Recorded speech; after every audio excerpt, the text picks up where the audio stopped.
Hello, everybody. Welcome into another edition of The Rundown presented by Dazos Digital. Brandon Wirth rolling solo for you here this week, your exclusive home for not only CSAA boys basketball, but now also CSAA girls basketball coverage. We figured we couldn't leave out the girls' side of hoops as it has been exciting so far this year, so we'll cover both of those.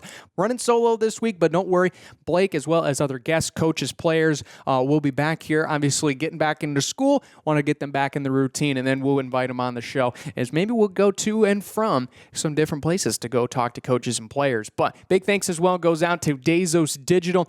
They do some great things, guys. And if you are looking for a new year's, a new you for you and your business, you can check out their services, programmatic display, digital video, social media, TikTok, Snapchat, all of those great things, digital out of home, graphic design, video production. They can help with those things. So make sure you go to DazosDigital.com for more information. A great sponsor here of the Rundown. But speaking of the Rundown as well, before we get into the CSAA Scoreboard and boys basketball standings and girls basketball standings for the silver as well as the gold, formerly known, and as well the red and the white divisions, we have this show now on the airwaves. So 3:30 p.m. Eastern Standard Time on WBRN 107.7 always, as well as streaming on the app WBRN.com and the WBRN mobile app in the App Store. You can check those out, and we will have the show on the air. So to replace the West Michigan Sports Show in that time slot, so you can catch all that. We will also add some of those score reports onto the radio version. So just because we might not talk about wrestling here on this basketball show, we will on the weekends on the radio show. You can find out more information on a press release as well, WBRN.com, Big Rapids Daily News. So without further ado, let's get right into it, right? So we will start with scores to report from boys basketball action here. What a pretty display we have here of our scoreboard. A lot of games in action over the break. These are all from yesterday, the 7th, January 7th on Tuesday. Kent City taking down a former conference foe in Fremont as well. Standish Sterling getting a revenge win from the Gridiron loss in football in the regional final. They win big over Reed City. Grant takes down the Hart Pirates in a battle of offensive programs, 81-69. Montague dominates Newaygo in their first games back for 2025. A massive win there for the Wildcats. The Bulldogs and the Mohawks. What a game that was. Ravenna and Morley Stanwood going down and duking it out there from Morley.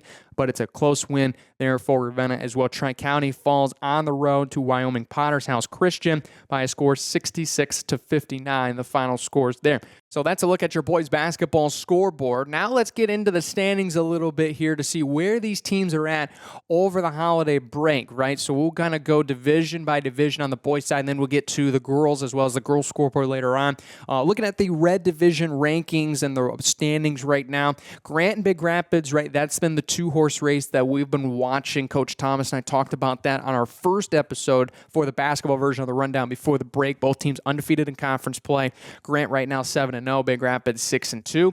And those teams, obviously, Grant, we know their high-powered offense has been just electric under Coach George. Big Rapids has the athletes to compete with anybody in the area and then some, especially Gabe Jenga. What a standout year he's had so far with his teammates. Newaygo and Chip Hills, both those teams 3-4 respectively. Newaygo is a team coming off of a big loss, as we just mentioned there, to Montague, but a team that has competed well in the conference so far, 2-1. So we'll see if Newaygo can really get that exclamation point of a start going here in the 2025. Chip Hills 2-5, but their last two games have been their 2 wins. So they're on a little bit of a high note going into 2025. Tri-County and Reed City, both those teams really looking to find a spark. Tri-County looking for that offensive consistency to play with some of these teams. And Reed City has shown the offensive spurts with guys like Landon Jackson as well as Jared Lockhart and company down low. What can they do to provide on defense? That's what Coach Walsh's team last year did so well. Can they get back to that moving forward? That's going to be the question mark. But looking specifically at Big Rapids, right, 6-2 overall, 3-0 in conference play. They're going to have a gauntlet of a schedule coming up, and right now the numbers look really good defensively. They've actually been good over the last couple of games, as far minus the Kennewa Hills game. That one a tight turnaround, but unfortunately, not going to get away from the tight turnarounds here. We'll explain that. Newaygo here on Friday. That's going to be a big game at home there in Cardinal Arena. All these games, WBRN.com, as well as 96.5 and 1460 AM. Myself, Blake Thomas, got the call for you there. Can't wait to see those games. Then you got this tough turnaround on Monday going to Fremont. Obviously not the best team on paper. Tough gym to play in and a tough travel. And then you play a 7-win White Cloud team the following night at home. So that's a tough turnaround. And then why not at the end throw in the best team in the conference outside of yourselves? They're 2-0, 6-0, the Grant Tigers there on Friday the 17th. So that gets you to that. And then Morley Stanwood that following Tuesday. Morley, obviously, going to be a rivalry. And it's obviously a tough place to play. So we'll see how the Cardinals get through this slate. And obviously with the guys around, they've shown the offense, right? Can they score outside of Gabe Jenga, Cole Heiss? That's been, right? Drew Heiss has been a guy that's going to fill in it. Can we see Jerice Moten kind of take a step forward? That's going to be something that's going to be interesting to watch here with this Cardinal group as they continue on with their season. Flipping over now to what was formerly known as the Silver Division, now the White. Kent City's at the top, and you're thinking, man, that's kind of interesting, right? Top of the conference with a losing record, right? That might change, and we'll explain that here in a minute. White Cloud, 7 wins. They do have a conference loss already, so that gets them to 1-1. Morley Stanwood as well. They're 1-1, 2-6 on the season so far, especially for White Cloud. That's a team, right? Really tough loss on the road before the break there on that Friday night. But they're a team that showed, right? Coach Jones, that group have always had the offense. Now, maybe this is the year they transition to more to the defensive side of the ball, losing some of those great talented players from last year on the offensive side of the floor.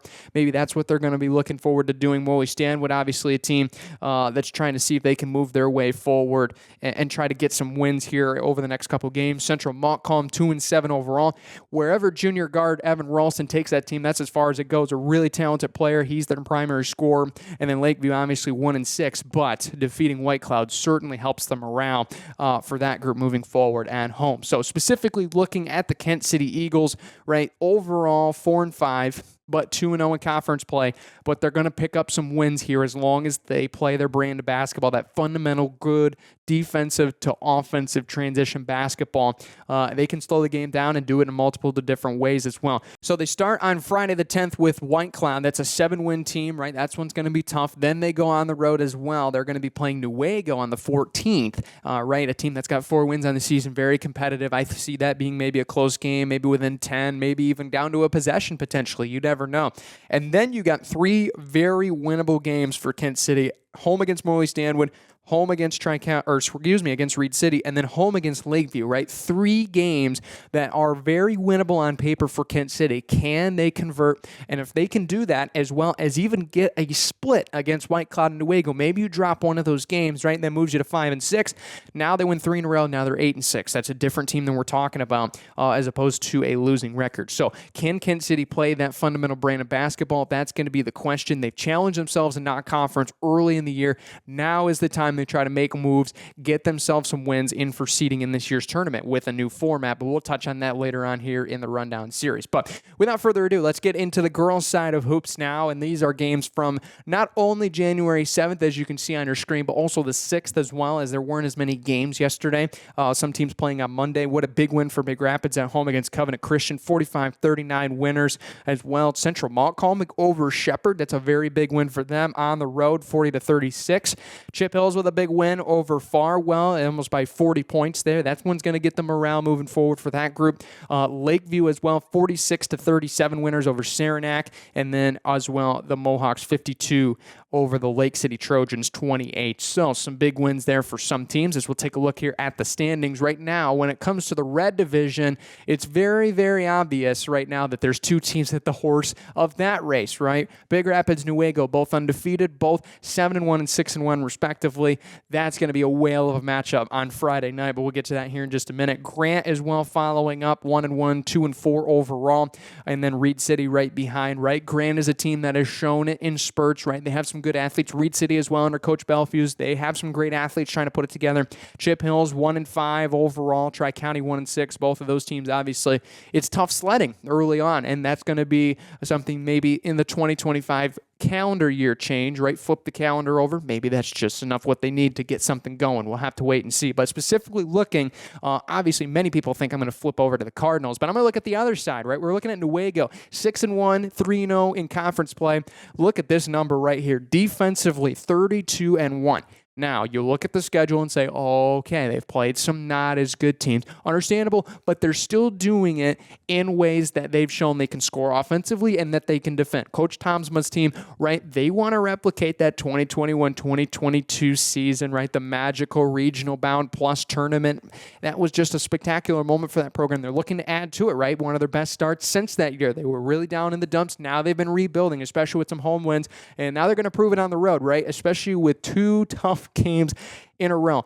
Big Rapids and Kent City back-to-back Friday and Tuesday, both teams with 6+ wins and undefeated right now in conference play in their respective divisions. And then you got Chip Hills as well on the road. That's a very tough gym to play in, I can tell you from my own personal experience. And then Central Montcalm and Reed City both at home. So then they will get back maybe to some more winnable games on paper. But those are 3 games, right? The next week for them is going to be interesting. How they play against Big Rapids, how does that result indicate how they play against Kent City? And then you obviously have Chip Hills on the road after those 2 games, right? If they win both of those games, you could consider that Chip Hills game a potential trap game. I wouldn't want to say that to Coach Tomsma's face, but he knows that that is a tough gym to play in from his experience. But looking over at the other side now, the white division, Morley Stanwood picking up where they left off last year at the top of the tables, but Kent City right behind once again. We're looking at that 2-horse race once again here so far. Lakeview and Central Montcalm have played well, but overall the consistency, right? 4-4, 3-4. Central Montcalm a much more improved team based on what we've seen from last year, so maybe they can start making their way forward with some wins, get some wins in some games they might not be favored in,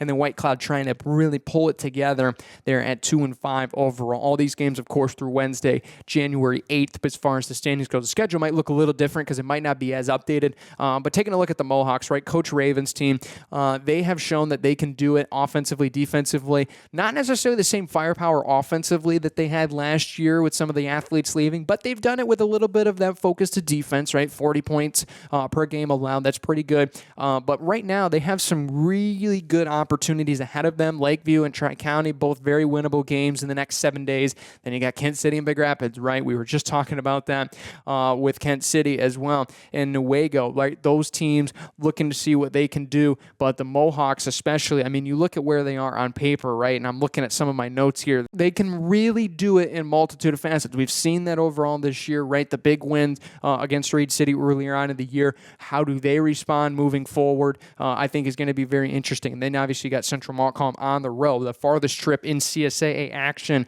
for them. How did they take that on the road will be a big question mark. But that's an overlook at the CSAA standings. Big thanks to all of you that are watching. Be sure to go to the rundown and subscribe on Big Rapids Daily News. You can go to YouTube, WBRN, Big Rapids Daily News, and find that and subscribe so you don't miss out on any of these video episodes. We will also be adding score reports similar to the West Michigan Sports Show format over the airwaves. So if you're like, man, I thought there was going to be wrestling coverage, there is, but that's going to be on the radio version there over at 3:30 p.m. on WBRN via 107.7, the app, as well as streaming online at WBRN.com. Big thanks to Dazos Digital. Brandon Wirth running solo today, but don't worry, we're going to have some great guests, some interviewees coming up here over the next couple of weeks, just letting everybody get back into the swing of things, and then we will obviously get back into the swing of things with coaches' interviews, players' interviews, so on and so forth. Your home for CSAA Boys and Girls basketball coverage is the rundown. Until next week, we'll see you later.